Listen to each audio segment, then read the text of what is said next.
Welcome to the coolest journey, the CFMU 93.3 FM radio show and podcast, where my guests and I explore the intersections of health and environment through reflections, tips, and tools for everyday living so that we can all live better. I'm your host, Hélène Caron.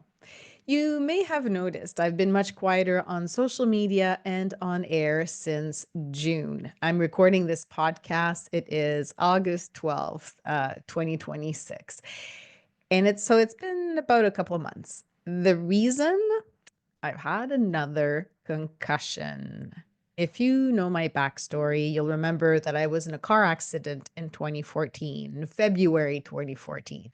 For years, I managed serious post concussion symptoms like chronic pain, debilitating fatigue, more than 350 migraines over nearly 7 years, vertigo, nausea, significant cognitive challenges with speech, memory, decision making, among others. It sounds horrible, and it was, but I was doing much better. And then here I was hitting my head again. And I have to say there was a combination of therapies and strategies and tools that I used then and that I still use today that form the foundation of really my lifestyle and my life, but it's also the foundation of an online post-concussion care course that I'm getting ready to launch. And then, oh, irony of ironies, in June, I hit my head hard at home and gave myself another concussion. Yeah. And different symptoms this time, but same disruptive reality. So, in the weeks that followed, three different people reached out to me in real distress about their own post concussion struggles. And because the pain is so very real out there, um, I'm going to just lower my mic just a little bit. So, the pain that people have from hitting their head, it's the physical pain, but it's also the cognitive areas as well that are impacted. Um, that's why I've decided to put this course together, but also why I've made it my mission to help others break their cycle of suffering. Basically, my pain for years is now your gain. And I'm laughing at this because honestly, there's nothing much that I can do about it. It helps to have some levity. But this is a very serious thing.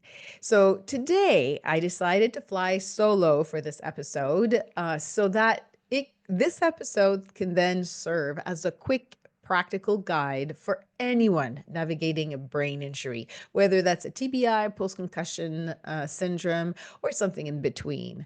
I'll be sharing quite a lot of information, so you might want to listen to this podcast a few times, or at the very least share it and save it in case you need it for future reference. Always remember, when a traumatic brain injury occurs, that's a TBI, a key player in your medical team is your family doctor. So I'm going to be sharing with you the resources and the research that I've done and what worked for me, how I addressed my concussion symptoms. But at the end of the day, it's your health, and you have to be basically the CEO of your own health and take responsibility and figure out what you're going to do for you, but also create your own medical team around you and making sure that you check everything with your doctor. So let me start with the beginning. Whenever you have something like that happen, whatever it is, a car accident or sport injury, something that happens at home, make sure you document your event, what date it was, what time, what you were doing that day and or in the moments leading to the incident, the conditions, the environment, right? Was it inside? Was it outside? If it was outside, was it raining? If it was on the road, was it a lot of traffic? All of these things. What was your own stress level as well? Because these all impact your symptoms. Then track your symptoms daily, weekly, and monthly. And if it's a car accident, make sure you have everything in writing. So for my car accident in 2014, I think I've had to tell my story, and I'm not kidding, at least 100 times. I was also involved. We had to sue the other party's insurance, and Yeah, at least 100 times. So if you have everything in writing, you can always refer to your notes because your memory might get affected and it's easy to forget some of the small details. And if you're not up to it, record it so that you can just do voice to text or have a friend write it out for you, right? And always have either a sheet of paper or even better, have it online so that you can easily send it to others, like your family doctor and whoever you're going to see. So that's the first part. Document your event. And when it happens, you may or may not want to go directly to the emerge. It depends on your situation. And by emerge, I really mean urgent care at the hospital or at a clinic. You don't have to lose consciousness to have a traumatic brain injury, which is what I didn't know when I had the car accident. We just were hit from behind. So, fender bender happened on a Saturday night, and I ended up at urgent care on the Friday because I was really getting worse and worse, and I didn't know what was going on. And on the Friday morning, I thought, okay, I think I have enough energy to go back to my regular hot yoga class. I went, I almost passed out in class and I knew something was really wrong. Basically, the heat did something to my brain, increased the inflammation. And I ended up at the urgent care where thankfully I had an emergency doctor who knew me. And so he knew I was completely off and I was telling him, I can't even read. I can't focus. I can't even see the words properly. Some of the post-concussion symptoms can affect visual, the focus, peripheral vision, eye tracking, and all of that. So you know, maybe you go to the urgent care right away, maybe not. It depends on your situation. But one thing is certain, do not take a hit at the head. And I didn't even know I hit my head at the time. Um, I didn't hit anything when we got hit. It was one of those coup contre coup. So basically, it's the head moving forward and back, and basically the pudding in your head moving at a speed that was different than the structure around that pudding, which is our brain. So that's what happened to me in the car accident. But what happened to me here at home, I hit my head against a handle as I was getting up and I lost my balance, moved forward.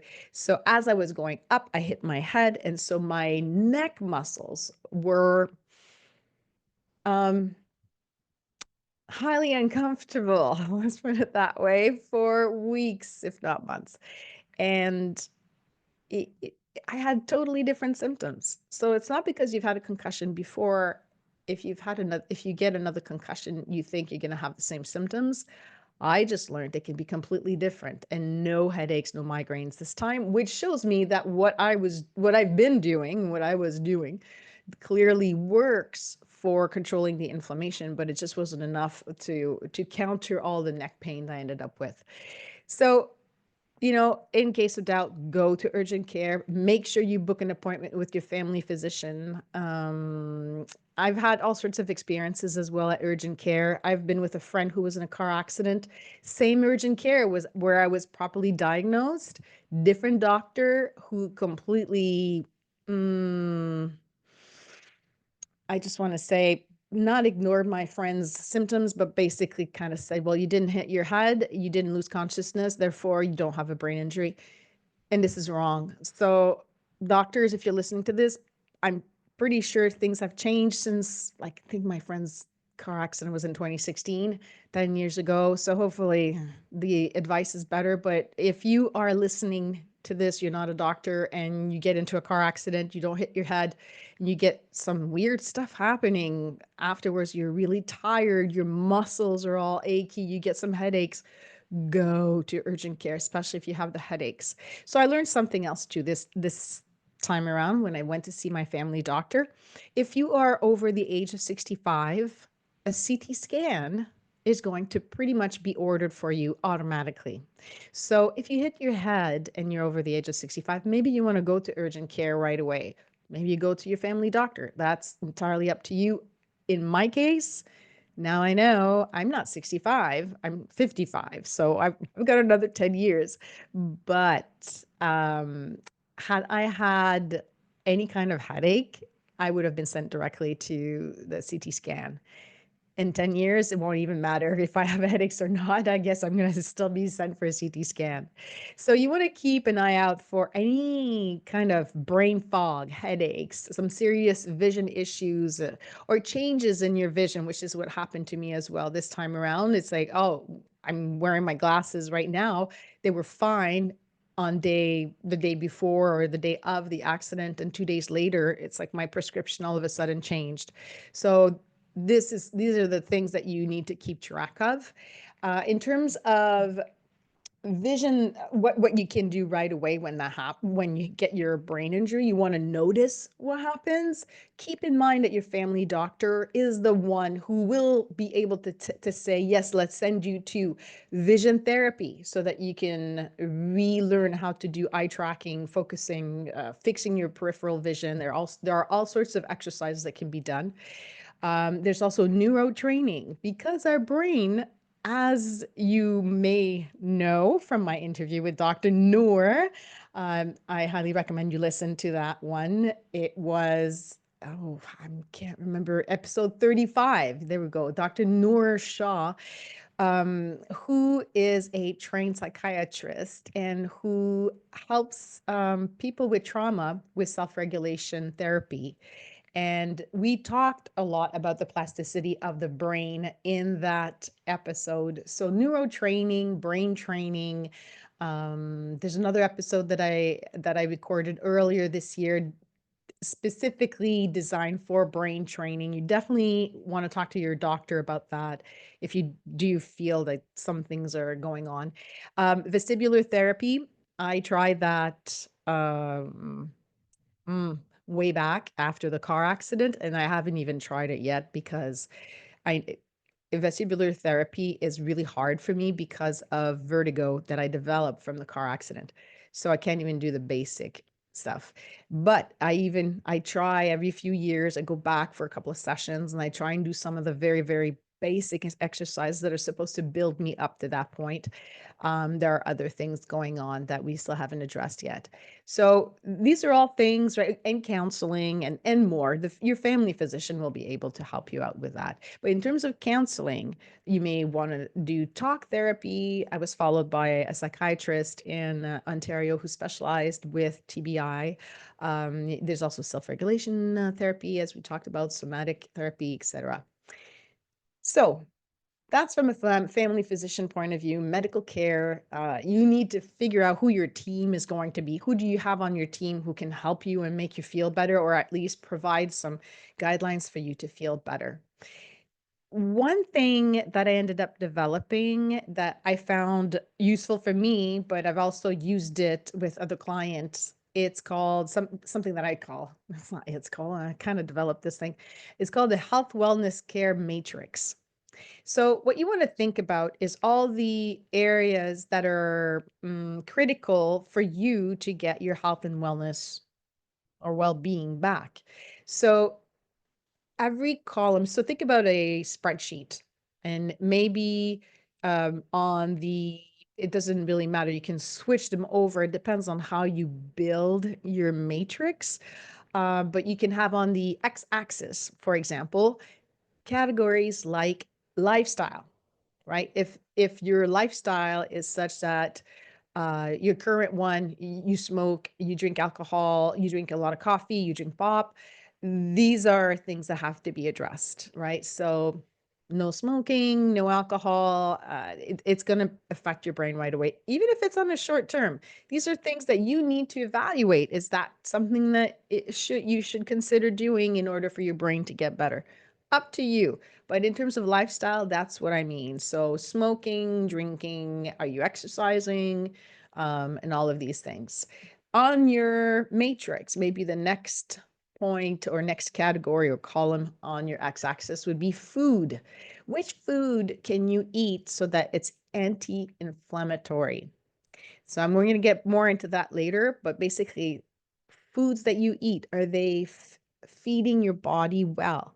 Are they feeding your brain well? Hydration. What are you drinking? Are you drinking a lot of water? And I'm going to take a sip of my big glass of water here. Are you hydrating yourself well? Because the brain needs a lot of water to function well. And actually, going back to food, your brain also needs a lot of good fats to work well. So something like omega-3, and I'll talk about the supplements that Dr. Comer recommends in his protocol for a healthy brain following a TBI.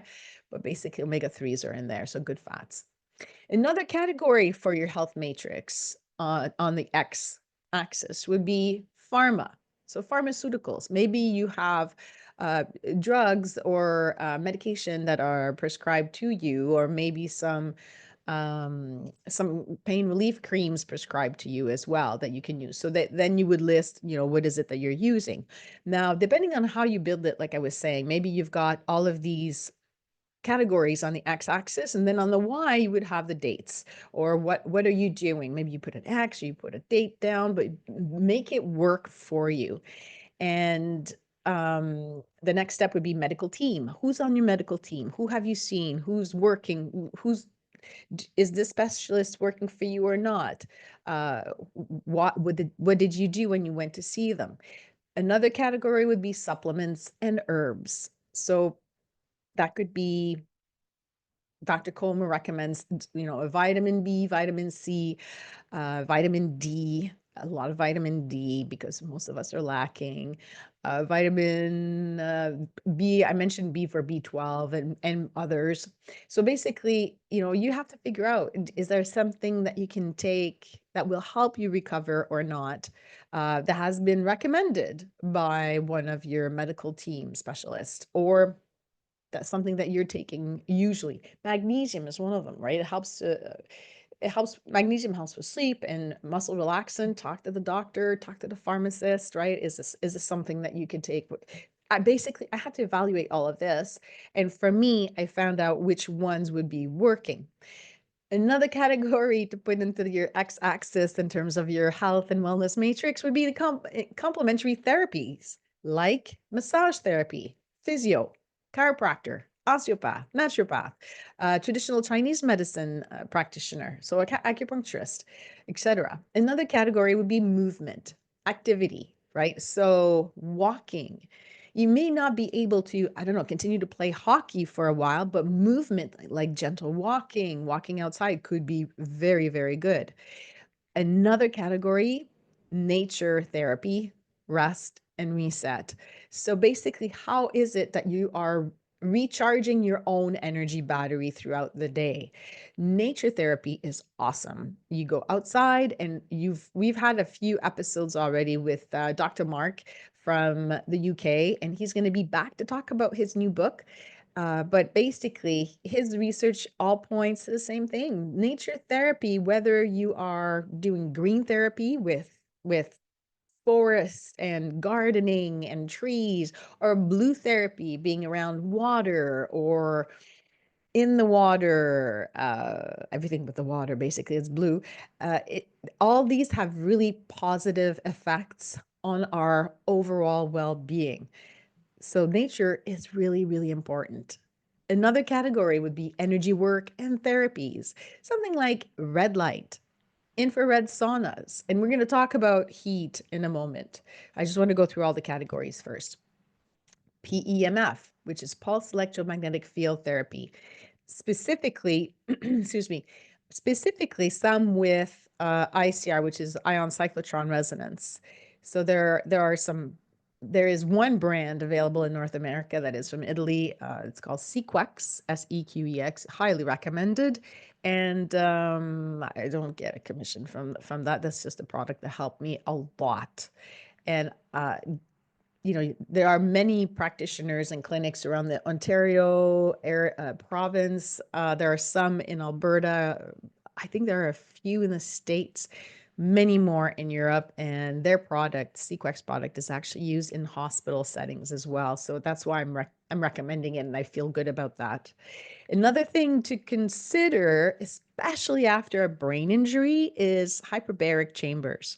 So you have two kinds. You have the hard chambers and you have the soft wall chambers. The soft wall chambers create what we call MHBOT. So it's a mild HBOT. So it doesn't go hyperbaric chamber. I should explain what it is.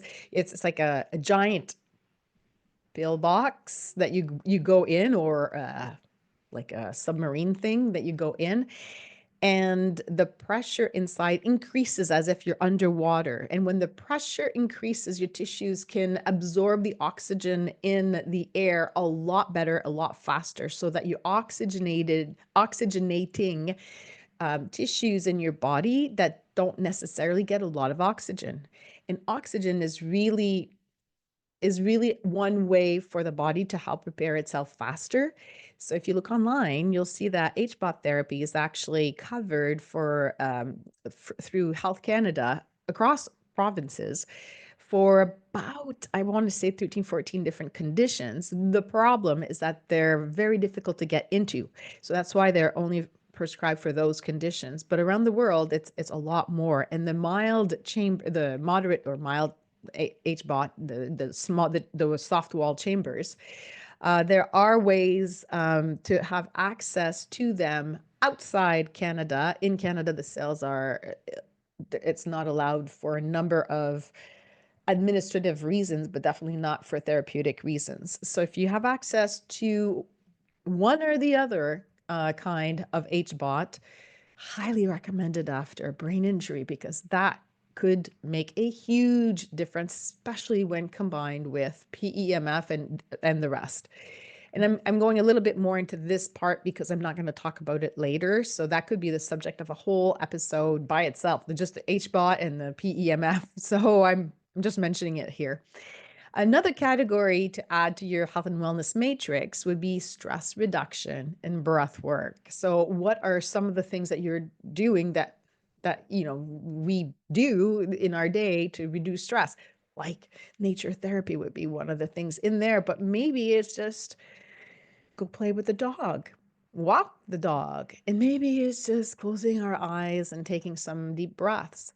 And socializing is the last category that I have in my health and wellness matrix, because as much I work from home, I enjoy working from home, but I also really enjoy socializing and doing activities with various pods. And so that's where I love connecting with people, and it gives me great joy to do something with others.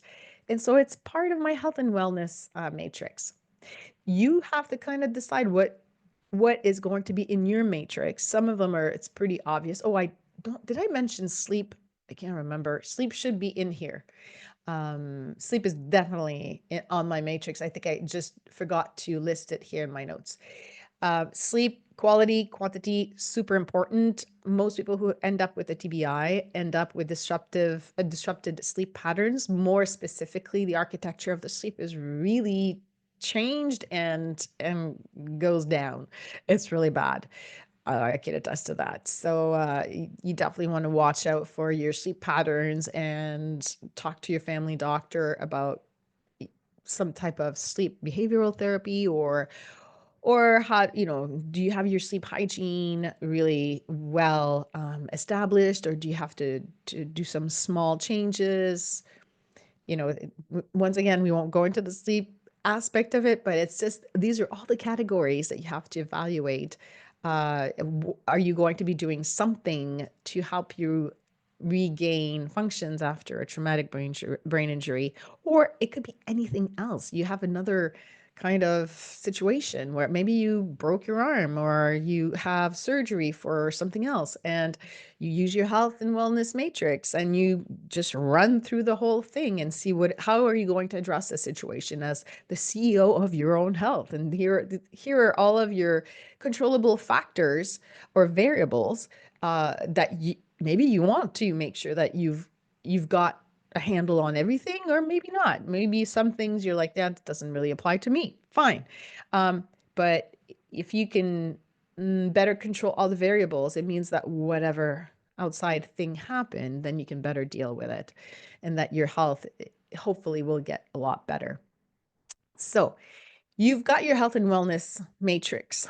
You've got all of this, and then you have your traumatic brain injury, and you're like, okay, so I'm gonna, you look at my matrix. Have I had this kind of injury before? What did I do? So that you can look at exactly what you've done and see how you can apply what you've done before to the current situation, which is kind of what I did. If you don't have one, now's the time to build it. And I would say, in terms of addressing the traumatic brain injury, concussion, um, the very first thing for me, what was really important, is resting the brain and making sure that I was putting everything in place to decrease inflammation and take care of the blood-brain barrier. So that's the BBB, blood-brain barrier. Now, I wrote this part out because I wanted to make sure that I was going to be as exact as possible. So I'm going to read this part, but here we go. Bear with me. So after a traumatic brain injury, the blood-brain barrier, BBB, the brain's protective filtering system undergoes a two-phase breakdown. The initial mechanical impact immediately disrupts the tight junction proteins that seal the barrier. Within hours, a secondary neuroinflammatory cascade floods the brain with immune cells and cytokines and other blood-borne substances that the brain was never meant to encounter. So this leaves the blood-brain barrier in a state of heightened permeability that research shows it can persist for up to 30 days. So that permeability is there for 30 days. So for 30 days, 4 to 6 weeks, basically, you have to be very, very careful, right, to nurture that permeable blood-brain barrier, because things are going into the brain that shouldn't be there.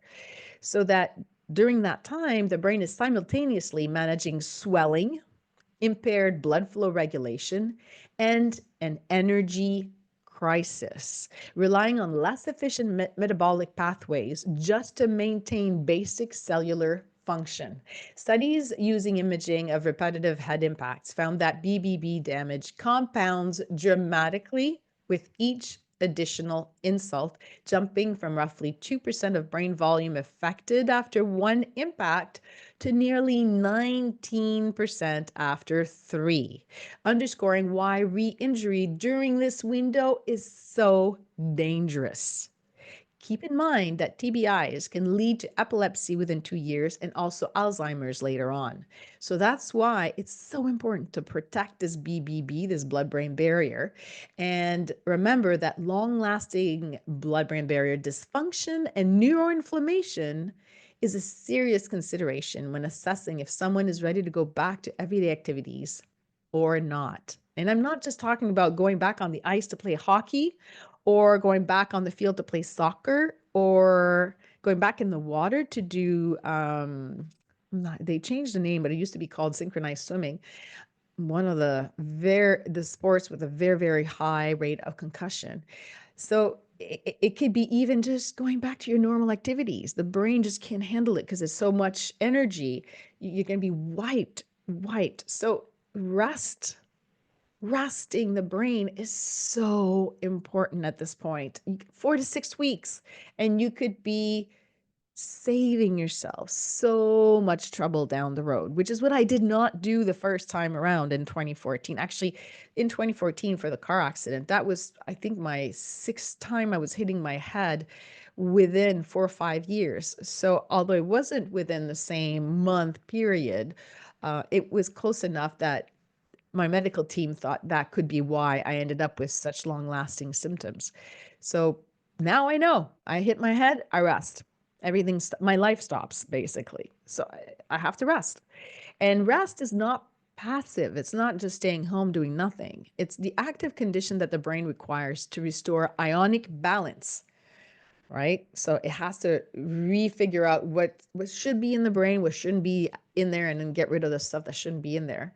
Reduce inflammatory load and rebuild barrier integrity before it's safe to return to physical or cognitive demands. Cognitive demands, yeah, yeah. The inflammation in the brain means all sorts of things are happening. Speech, memory, decision making, all sorts of cognitive things are happening here. So, what is it that I needed to do? Well, like I said, my life's pretty much stopped, except certain things kept going. So I lighten activities so that my brain can rest, right? It's a lot of uh, thinking that I do. And so I had to reduce all of that. I do a lot of computer work, almost all gone. That's why I was not on social media. Um, Every day I'm in the cold water. And for those of you who are watching me on YouTube, you can see that behind me, I've got the ice pool from Ottawa. So that's on the Ottawa River, the one that Tom Heyerdahl from another episode that I've done. That's the one that he carves into the Ottawa River along with some fellow volunteers.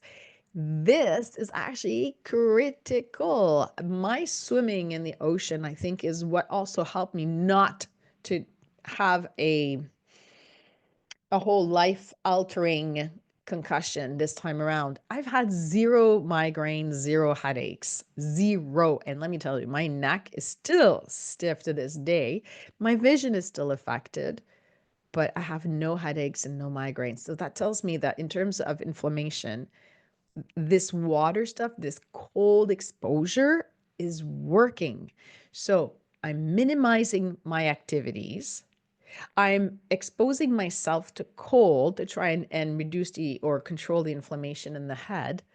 Um, I'm also gazing. So when I was going out to the water, I spend more time with my head up than usual, so that I'm looking out. I'm looking at the water. I'm looking at the mountains.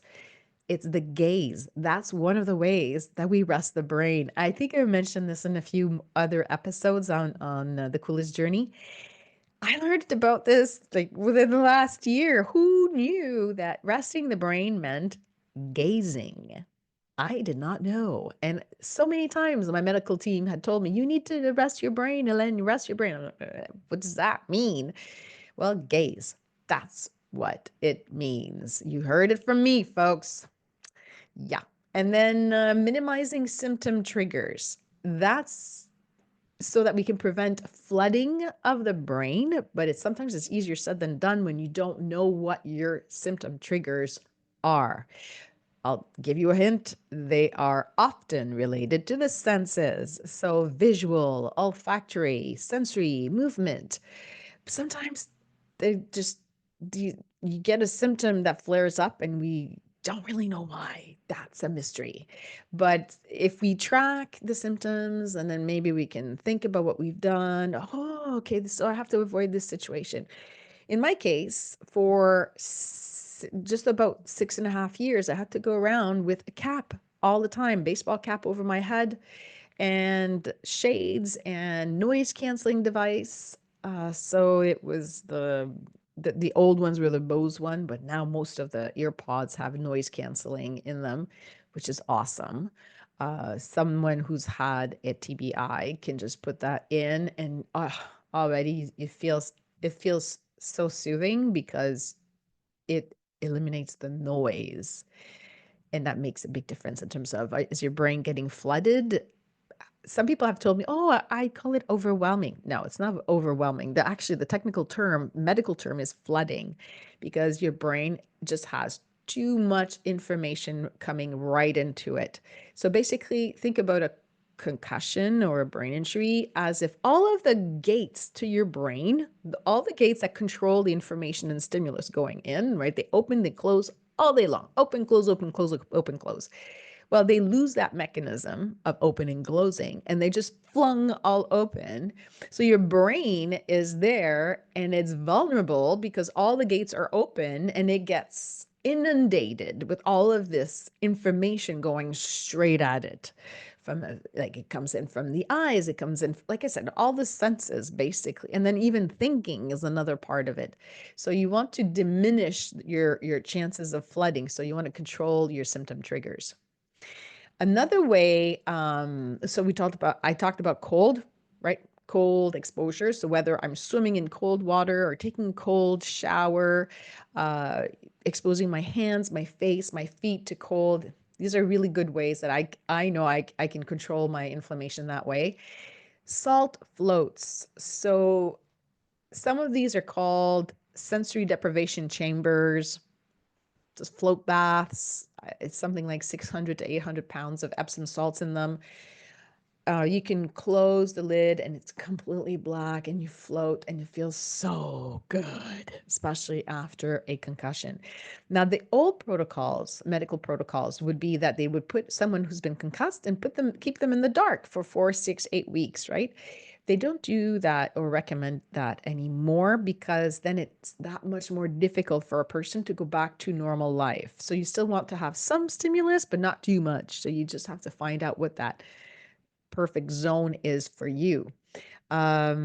Food and hydration, really, really critical. So you want to eat the anti-inflammatory foods, hydrate your brain properly. So that's water, water, water. So you can drink as much water as you want. Maybe put some lemon in there or is something, but sugar is not good for inflammation. So I don't drink sugar drinks anyway, but ginger water is also a really good one, right? So that's actually what I bring when we have our free ocean outings. I bring a big dispenser of hot water that I've poured over some fresh ginger so that people have some hot tea afterwards. And it's fresh ginger, so it's naturally anti-inflammatory. Look at that. And it tastes great.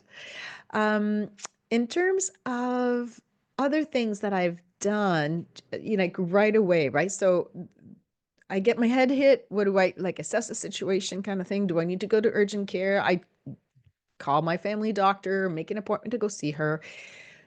What do I do, right? So cold. Right, address the inflammation. Stay cold, stay cold, stay cold. However, I had to do it.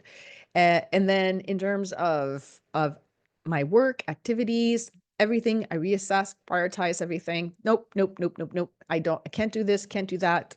My husband, have a conversation with him. Who's my support? So basically identify your medical team and identify who's your support group. So my husband is my key teammate over here. Thank goodness for him and for all that he does. So he's been cooking more, he's shopping because I can't handle all the stimulus from the stores. Um, in terms of even doing tasks like cleaning up and down, it's still a little bit, but he basically my partner picks up a lot. So thank you, Adore. Thank you a lot. Um, uh, Also, the dog. I've been patting the dog more. She's been liking that. So I play with her a little bit more. I try and take her out for quick walks and not too much for me, right? But it's been getting a lot better. This is definitely not like 2014. This is where I know that what I've been doing has been working because how I hit my head and that crack and the pain that I had in my neck, there is no way. I should have had at least a headache. I mean, I had some brain fog, but no, it was nothing. And believe me, I've had headaches for like, I don't know, 30 years, 40 years almost. So this is a big deal. Cold really helps. And when you have certain habits in place that are regular, it makes a big difference. Now, the other thing I'm going to mention to you is that the brain is very plastic. So it you want to reinforce the good connections, the good neuronal connections in your brain. And by going in cold water, floating in cold water, open water, that really helps.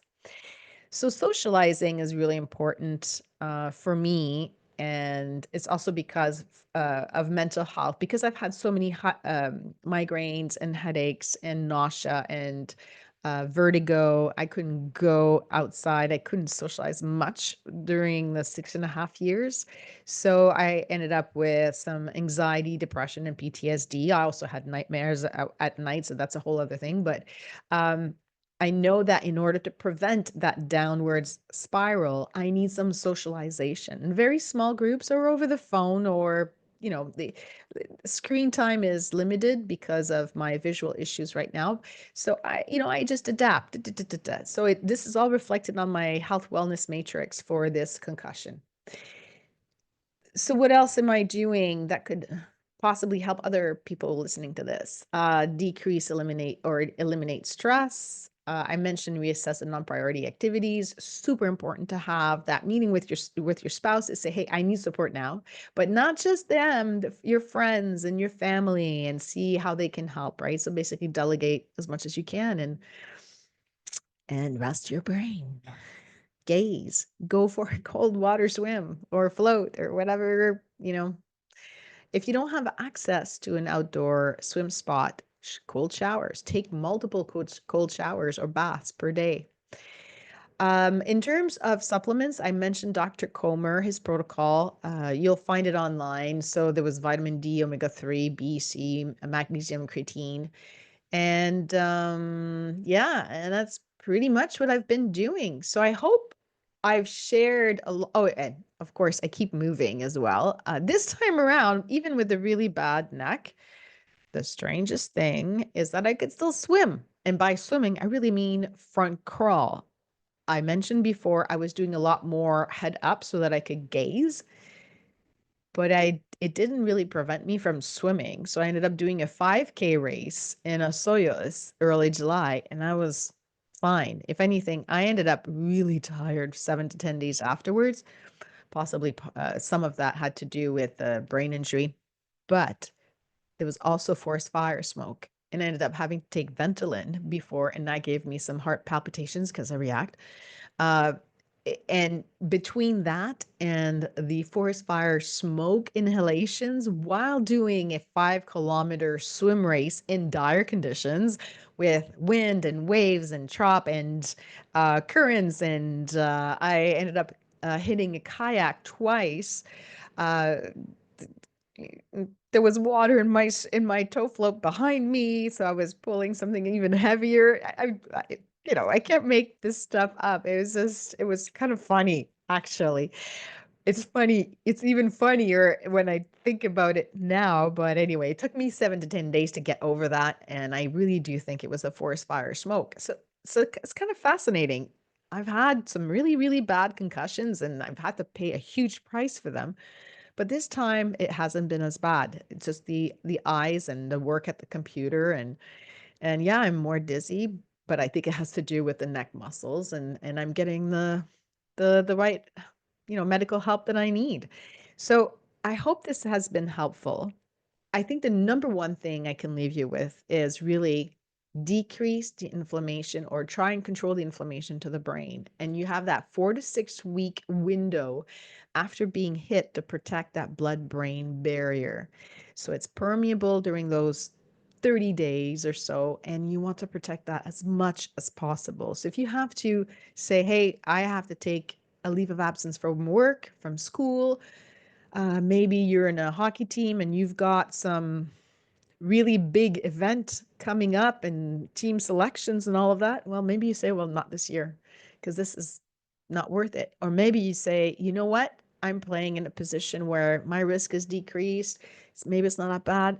It's your call. You have to do your own risk assessment. You're the CEO of your own health, so you can be assessing your risks and whatever is worth for you. But I could tell you and you can listen to my interview with Dekili Oldershaw, another one who is I can't remember. There's a term for those who have long-term post-concussion symptoms, and she's one of them. And the suicide rate among us, among the ones who have those symptoms for a long time, is extremely high, 60 to 70%. You don't want to be one of those stats. You don't want to be a stat of suicide. You don't want to be a stat of post-concussion long-term symptoms either. So all I'm saying is I'm doing okay. I'm off the computer. I'm getting back into it. And because I work from home, I can manage my schedule and I can take things at my own pace. So I can still show up and be good. And I just take multiple breaks and I rest. And I'm still at the gym. I'm still in the water. And if I'm cold, it's good. My brain works okay. If I get too hot, I didn't mention that, sauna, I tried the hot yoga 5 days or 6 days after my car accident in 2014. And that's how I ended up at urgent care. The heat is not good. Heat is not good for those first 30 days. Stay away from the heat. That's all I have to say. And so I really, really hope that by sharing my TBI experiences, post-concussion symptom management or care, and what I've done to manage all of this will be of help to someone out there and many of you, or maybe you just know someone who could benefit from this episode. Don't hesitate to share with loved ones who could benefit from all the information presented here. And by the way, I'm going to have some of the studies about the blood-brain barrier in the show notes, so you can also check that out, because I've been told, oh, come on, Ellen, that's woo-woo stuff. No, there's research behind it. I wouldn't be mentioning this blood-brain barrier stuff if it wasn't critical and real. So research is there. Take care of yourself. Take care of your blood-brain barrier. Make sure you get some sleep, go outside, enjoy life, drink some water, have some good plant-based, allergen-free foods.